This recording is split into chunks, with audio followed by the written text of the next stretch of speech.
Pero maingay na naman ang mundo ng showbiz. At isa sa mga mainit na pinag-uusapan ang nakarating di umano na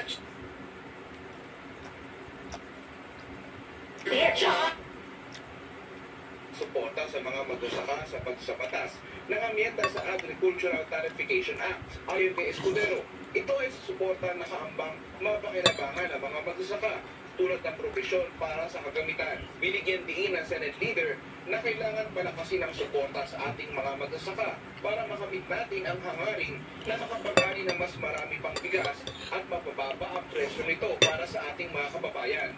Ganoon na lamang anya ang kahalagahan ng bigas para sa mga Pinoy. Kaya naman, tinugunan ito ng Senado sa pamamagitan ng pagpasa ng mga ganitong uri ng batas. Para naman kay House Speaker Martin Romualdez, tutugunan nito ang problema ng ordinaryong Pilipino tulad ng pagtaas ng presyo ng mga bilihin, food security at kabuhayan ng mga magsasaka. Samantala kaugnay naman ang isa pang pinirmahan ng Pangulong Ferdinand R. Marcos Jr. na batas hinggil sa refund ng value-added tax for non-resident tourists. Ayon kay Escudero, isa na rin ito sa ginagawa ng maraming bansa. Sa pamamagitan anya ng VAT refund para sa mga turista, mayroong rason para maging positibo na makakahikayat tayo ng mas marami pang bibisita sa Pilipinas. Power over it. Creasel Salon Expert Daily Treatment with keratin and collagen duo serum. So every strand is repaired and renewed. Intense damage recovery from Cream Silk. Good morning! Nak, bigat. Mama, stop! Nak, ID mo. What is that, Ma? Made with fresh eggs and milk that help them grow. Na itinuturing labis na mapanganib.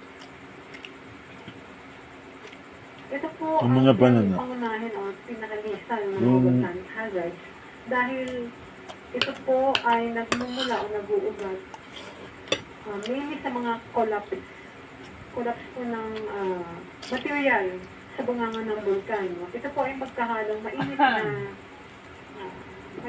na volcanic gas.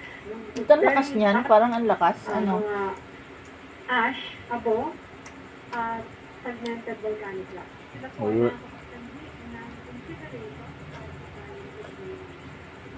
ay naiko-iko ay. Paliwanag ng tibok, hindi dapat isipin bakit sumabog ng bulkan ay nabawasan na ang presyo sa ito.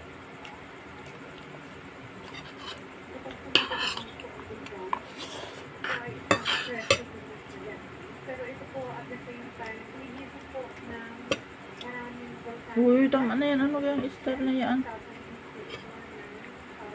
Paninigas. So, hindi po ibig sabihin na dahil nakapag-release po ng presyo ay